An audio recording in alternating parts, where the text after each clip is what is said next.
در دیگر حدیثشان جناب پیغمبر صلی الله علیه و سلم فرمودند هر کسی که دو زن داره بین زناش عدالت کرده نمیتونه روز قیامت از خاک میخیزه که یک نیمی بدنش فلجه. برای همین معلوم بود است که در قیامت بود است که آدم ها تغییر میفتند. خوک و خر و میمون و مار غیر این روسیا و فلج و مقصد به گوشت اینها میخستیند. حتی در یک حدیث گوهربانشان پیغمبر خدا گفتند هر کسی اشوله خانی را کسب میکنه، هر کسی که مضامین آلت موسیقی زدن کسب میکنه، هر مرد رقاصه بازی میکنه و رقص میکنه، اشوله خانی ارتیستی میکنن، اینها روز قیامت میمون میخیزن. حدیث امام مناوی روایت میکنه. برای همین معلوم بوده است که قیامت همیشه روز بوده است، باید هر یک تمام فکر کنیم. هشتم چیزی که روز قیامت ترازو را در قیامت وزبین میکرده است المحافظة علی الاذکار دبور کل صلات. از قفای هر نماز ذکرها را کنه و دعا کنه که روز قیامت آباد میکرده. شب در مدینه منوره حضرت نشسته بودند، زید ابن ثابت فریاد کردند، گفتند زید من گفتن یکی از آیه های مبارکه در سوره بقره نازل شد نویس. زید ابن ثابت میگه من قلم گرفتم جوهر گرفتم نوشتن سر کردم که حضرت خان که الله لا اله الا هو الحی القیوم همش میگه گفت به من امروز آیت الکرسی نازل شد. بعد زید ابن ثابت میگه من نوشتم. حضرت میگه سر برداشتن گفتن زید امروز تمام بت‌ها را میان شکست، امروز تمام بی خداها را میانشان شکست، امروز تمام نیروهای ابلیسی را میانشان شکست، امروز شیطان و جنها از خاندان مسلمان ها محروم شدند زیرا که قرآن پیشواش نازل شد. گفتم چیه حضرت؟ گو آیت الکرسی.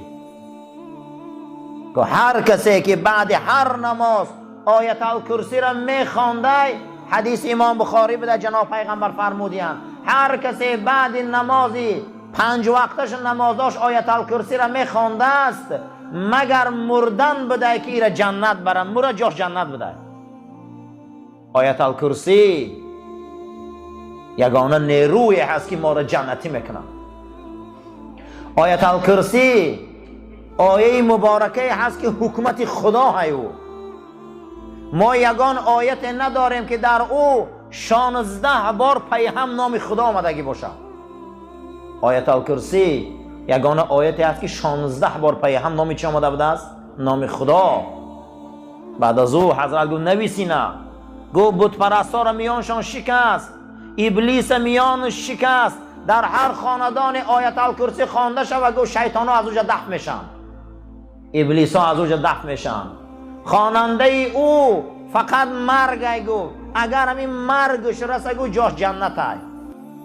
کسی گفت اگر آیت الکرسی خونه بزرگترین ذکر این آیت الکرسی های، هر کس بعد نمازاش میخونه، بعد نمازا حتما آیت الکرسی را خونه. در دیگر حدیث گوهربارشان حضرت ابی ابن کعب فریاد کردند، گفتند ابی ابن کعب آیا از علم اسرار چی میدانی؟ میگه گفتم خدا و رسولش میدونه. گفت ابی ابن کعب چی داری از علم سر الهی؟ میگه آرام ایستادم گفتم خدا و رسول میدونه. 3م بار که پرسید گفتم که آیت الکرسی دارم. میگه دست ما گرفت، دستش گرفت، حضرت در قفس سینه ماند. گفت ابی تو میدانی که چی داری؟ تو میدانی که چی داری؟ تو اکنون علم خدا را در قفس سینه داری. هر کسی را که آیت الکرسی در قفس سینه او حفظ شود من کفالت شفاعتی اون روز قیامت. خشا به حال آدمایی که آیت الکرسی میدونن، خشا به حال آدمایی که آیت الکرسی را وظیفه میکنن. حتی که الهام الهی بوده به قلب پاک رسول اکرم صلی الله علیه و سلم، هر کسی که بعد نمازاش آیت الکرسی را وظیفه کنه خداوند عزرائیل امر میکرد است که عزرائیل جان او را همی خیل قبض میکرد است که گویا پیستان از دهن کودک گرفتی. همخه مرگش آسان بود است. هشتم چیزی که فردا قیامت ما را آباد میکنه، فردا ترازوی ثواب و وزبین میکنه، این ذکر بوده است. این چی بوده است؟ این ذکر آیت الکرسی خواندن بوده است. هیچ مال این سنت ها رو فراموش نکنه. عادت نکنه طرفی چپ و را سلامت دویده نماز میبره. این هیچ معنی نداره. چی معنی داره؟ همین نماز میخونن با بالای مردم دویده میرن. چی معنی همی خودش؟ ای کجا آمدین؟ از کدام معنی آمد؟ از کدام منطقه آمد؟ هیچ گپ نداره. برای همین شینه آیت الکرسی خونه، ذکر کنه. خیلی نماز منافقی نخونه. طرفی چپ سلام نکرده همه با بالای سر همه برآمده میروه. همینه نماز، همینه عبادت، همینه ذکر خدا. برای همین خدا هیچ محل محتاج خیلی نمازی کجلای ما نیست یا ذکری کجلای ما. اما آدمایی که سنت نخوانده و ذکر نکرده میبرایند، بیرون میکنیم، خانه مانده میکنیم، همو جدم نمیکنن اینا. اگه خانه خدا اینقدر جای بزرگ ایجاد نمیکنه، اینا در خونه شما میکنه نمیکنه. اینا در خونه شما ذکر میکنن، خیال میکنه. نه، برای آن که اینا نمازی و انمی ذکر خیلی مسخره میکنن. برای همین شش این حدیث های گوهربار رسول اکرم این عمل رو اجرا کنه. خواب روز قیامت و شناخت او و ایمان آوردن در روز قیامت یکی از نشانه های ایمانداری است. بزرگان میگه چرا مردم گناه بس نمیکنن؟ چرا مردم از گناه دست نمیکشن؟ چرا ما از گناه دست نمیکشیم؟ چرا ما جنایت میکنیم؟ چرا ما کوشش و پروای گناه نداریم؟ پروا نداریم در گناه. برای کی گفته در قیامت ایمان ندارم. اگر در قیامت ایمان می داشتن اینا از گناه احتیاط میکردن. یکی از سبب هایی که ما گناه میکردیم پروا نداریم برای گناه، این سببش این بود است که ما قیامت در باور نداریم. قیامت هزل شوخی میفهمیم. چی به فرزندای ما امروز گناه میکنن؟ چرا دخترای ما گناه میکنن؟ چرا زن و مادر و خواهرای ما گناه میکنن؟ برادرای ما گناه میکنن؟ سببش در چیه؟ یا خودمان هم گناه میکنیم، قیامت در ساز باور نداریم. حتی رسول اکرم صلی الله علیه و سلم شب معراج پروردگار فیلم قیامت نشان داد. پیغمبر ما در یک چند فیلم ها را خدا نشان داد. پیشکی جهنم دیدن، عذابا را دیدن، عذابای همو انسان هایی که آینده میروند میبینن میچشن همه را حضرت دیدن. یک تاش همین بود که گفت دیدم زنی را که یک گربه کلام پشتای همو زن خونسار کرده خورده سیشن. همین قدر زن صدا میبراره، هیچ کس او را خلاص کرده نمیتونه. حدیث امام مسلم است. از جبرائیل پرسیدم که این زن کیه؟ جبرائیل گفت زن که این چی گناه داره که این گربه اینقدر اینا مقصد این پیشک اینقدر اینا عذاب میتیه؟ گفت این زنی بود که همین پیشک در آشخانه ای گشنگی محکم کرد و پرتاف، این پیشک ای گشنگی مرد. همین سبب شد خدا جهنمش برده. ما گمان نکنیم که کارهای مالی ممکنه که پروردگار به خاطر یک به حیاگی ما را جهنم بره. این هیچ کس نمیدونه، علم غیبه. پیغمبر صلی الله علیه و سلم گفت من شب معراج دیدم زنی را که یک گربه غمش میداد همون پیشک خودش در آشخانهش محکم کرده، ای به آبی و نانی همون مرده. خدا به همین سبب میگه همون پیشک بالاش آورده عذاب ده گرفتارش کرد، همون پیشکش میگه خودش در جهنم عذاب داده است. امروز رفتارای ما فرد دامن مونو میگیره بد باشه. لیلتن اسری بی، شب من تماشا بردن گو رسول اکرم صلی الله علیه و سلم. رفتم و تماشا کردم تنورهای کلام در داخل او لخچه های سرخ آدما را مندازند، صداشان مثل صدای خرهای این دنیا. ایگو حضرت همیشه صداهای دهشتناک. بعد از او کم ترک پیش رفتم، مردمایی را دیدم که در حوض خون پرتافتگی هستند. وقتی که اونها ساحل می برآمدن، نو از همون ساحل بحر خون بیرون برآمده خلاص شدن که دو مرد سیاه پوست می بیاین همین خیلی می قپن در دهناشان گو سنگای علاوی را میندازن سخت ضرب بکنن به همون سنگ و سراشان در درون خونه با گشت همون بحر گو به پوش میپرتاینشان. حدیث امام بخاری روایت میکنن. گو بعد از او کم ترک با پیشتر رفتم مردمایی را دیدم که با انبور دنداناشان میشکنن علخچه هاشان میشکنن و رفتم مردمایی را دیدم که ما رو کشدم از دهن و بینیاشان میدروید. و بعدا پیشتر رفتم یک باغچه کلان دیدم یک موی سفید شیشتگی است اطراف او از کودک همون باغ می جوشه هم که در راحتم. بعد از جبرائیل پرسیدم که صحنه را برای من نقل کن چیه جبرائیل؟ گو تنور دیدی که آدم ها را زنده زنده می سوزانن؟ گو بله دیدم. گو اونها زناکارای امتن. بعد از او پیشتر رفتم گو حوض خونه دیدی؟ گفتم بله دیدم. گو اینو پرسینخورای امتن.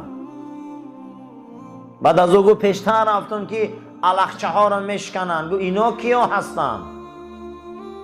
گو اینا دروغگوهای امتن. کمتر پیشتر رفتم که دیدم که از دهن و بینی و از سوراخی های پیش عقیب میگه ما رو کجدو میدرو. اینا کیا هستن؟ گو اینها زنای به حیا هم.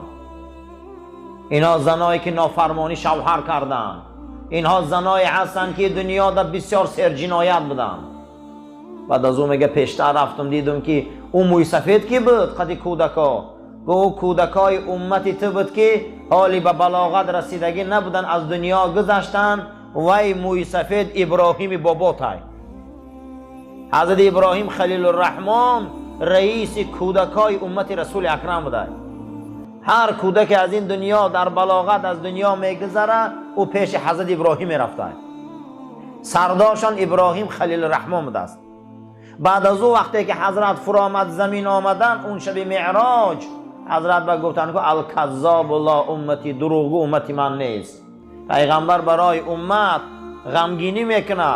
پیغمبر برای امت گریه میکنه. برای امت عمرش میگذرانه. با در این حدیث میگه که اینا امتی من نیستن. یک تاش کی بوده است؟ الکذاب لا امتی گو دروغگو امتی من نیستن. علخچه های دروغگو را پگه میشکنن. علخچه هاشون میگه به ما انبورا شکسته سیان چی یک عذابی وزبینه. برای همین یکی از همون نشانه قیامت پیغمبر فیلمش تماشا کردن. فیلم قیامت حضرت دیدن.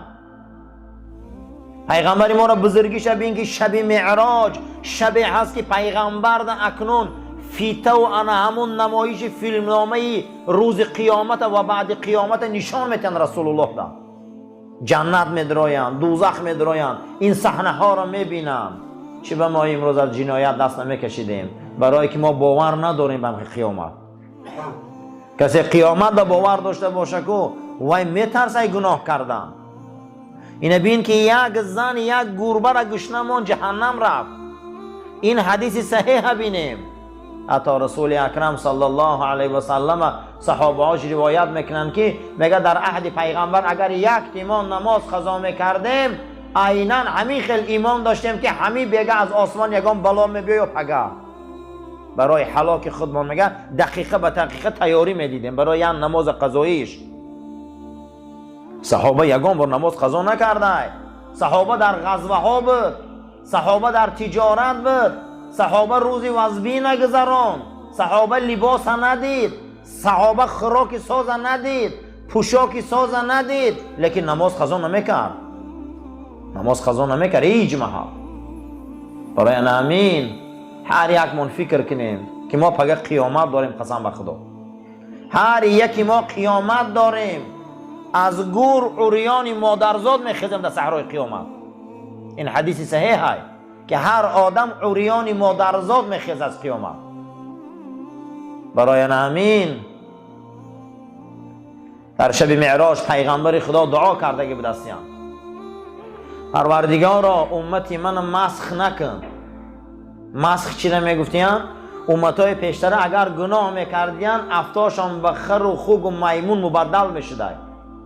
حتی رسول اکرم صلی الله علیه و سلم گفتگی بدستیان که این مارهایی را که شما میبینی عظیم و کلانن این کژدمایی را که شما میبینه اینقدر زهر سمومی بدبخت دارن، اینا در اول جنها بودن که خدا اینها را به صورت مار و کژدم کرد، عذابشان آورد به همین افت شدن. امتای پیشتره به صورت میمون و خوک و خر میشدن. شب معراج به خاطر ما پیغمبر دعا کرده بوده است که امتی مرا نکم خیل، امتی من همین خیل افشان در دنیا نکن، اینها را شرمسار نکن. اما امام نووی میگه اینها همش موقوف به قیامت من، قیامت میشن. یوم ینفخ فی الصور فتعتون افواجا. همین آیه مبارکه را تفسیر میکنه و ابی سعید خدری میگه که پیغمبر خدا فرمود که روز قیامت وقتی در صور دمانده میشوند، انسانها را گروه گروه قیامت میبیارن. گفتن چگونه ای حضرت؟ گفتن در اونجا شما مسخ شده ها را میبینی. در آن روز شما با میبینه که بسیاری آدمایی که در بین ما بوده خدا ما را او طایفه نگردانه و خرن و خوگن و میمونن. حضرت گفت که پیش ای امام سجده نکنه که سری شما خر میشه. انا اونجا با میبینی. پای حضرت فرمودن که در پیش بوت کسی سجده میکنه سرش سری خر میشه. آن روز میبینیم. شب حضرت خواب میبینن که بالای منبری پیغمبر صلی الله علیه و سلم در میمونا برآمدین. حدیث مناوی روایت میکنه حضرت از خواب میخیزن گریه میکنن و میگن نفهمیدیم تعبیر چه حضرت چیه این میمونا؟ برای چی این خواب شما دیده و گریه میکنه؟ او زمان میرسه که از منبری من مردمانی برآمد میکنن هی میمونگری میکنن. از این منبر گو میمونگری های کلام میخیزه فقط. کسی که از منبری رسول اکرم گپی قرآن و سنت نمیگه، پیروی رسول اکرم هم به جا نمیبیاره، میمون بازی و حقه بازی میکنه، او روز قیامت میمون میخیزه. پیغمبری را در خوابش دیده. ابن حجر هم میبیاره که پیغمبر خواب میبینه که یک سگ سیاه میگذشه در خوابش از پاش میخیزه، میگه در بین شما مردمی هست که نسل او در خاندان من هجوم میکنه. بعد 40 سال یزید فرزندای پیغمبر در شمشیر کشید. معلوم بود است که سگ فرزندی پلید بوده در خواب وقتی آدم در هجوم میکنه، دشمنی پلید بوده. و بین شما در مردمای هست که روز خاندان من در هجوم میکنه، کسی اولاد پیغمبر در هجوم میکنه، نسل رسول در هجوم میکنه، او سگای. برای همین عزیزا این خیلی گمان نکنیم که قیامت ده بسیاری ما به همین صورت هاییم. دعا کنیم که به همین صورت ها خیزیم، دعا کنیم که به همین خیزیم. خدای نکرده آن روز افلا یعلم اذا بعثر ما فی القبور و حصل ما فی الصدور. نبین آن چیزی که در تمام وجود شما بود آن روز میگه حصله میزنه رو میبرویا. ما نمیدونیم چی قدر حالی به کدام صورت ها، به کدام افتا، به کدام نمودا میخیزیم. برای همین شیخ عبدالقادر جیلانی را حضرت سعدی میبیاره که پرده های کعبه را میقبید گریه میکرد که خدایا روز قیامت شیخ جیلانی را کور ای خاک خیزان. میدن چوه شیخ دعا را میکنی؟ میگو آن روز چهره خمان نبینم که چه خیلیم.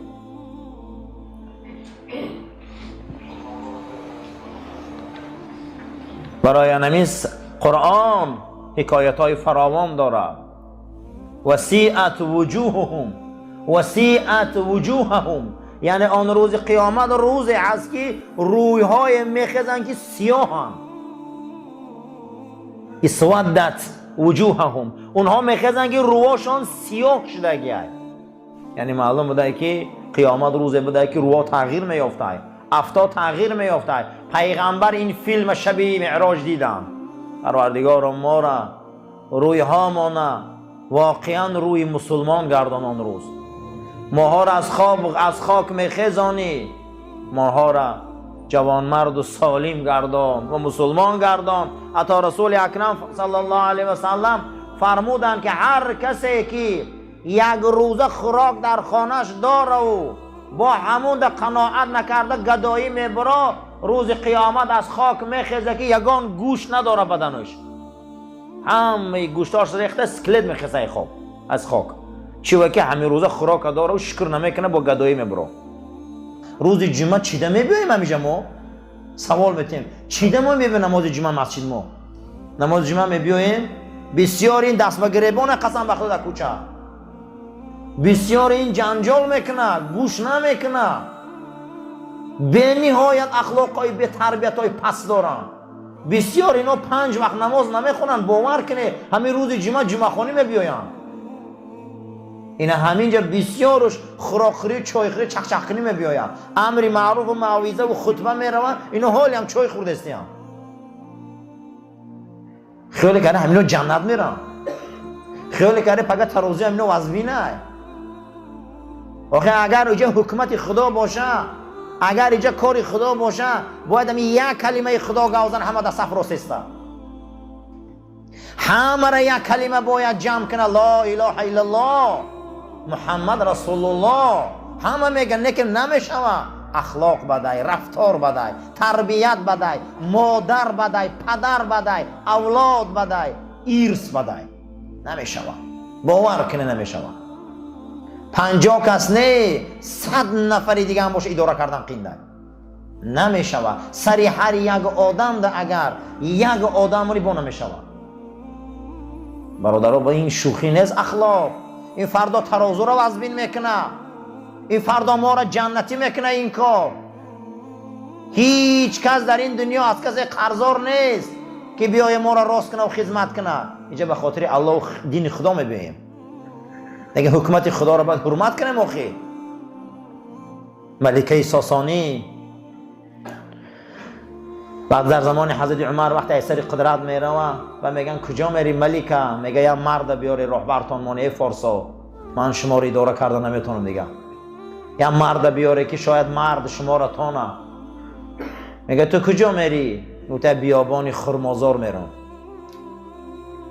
چی نمیری اوجا من پایتخت دولت مسلمانو میرم و تو زردشتی کو چی نمیری اوجا من یک بار روم همون خلیفه رسول الله را تماشا کنم چه خیلی آدم ایمو من یک بار روم همون اونا خلیفهش میگن امیرش میگن که نامش عمره در تنش یک جلک داره جلکاش همش آفتاب سوخته شده گرد من یک بار روی زیارت کنم چی بخی وای ای پشت او بیابان ها گب میزنه در زمین فارس وای اطاعت میکنه وای چه خیلی آدم باشه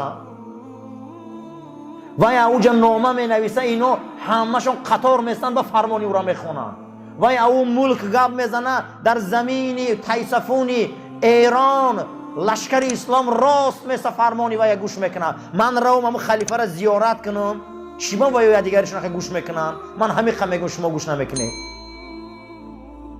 من یک بارم امو را بینم که ای پشت این بیابان و کوه ها او فرمان می نویسن تمام قمانداناش راست میستن که خلیفه امر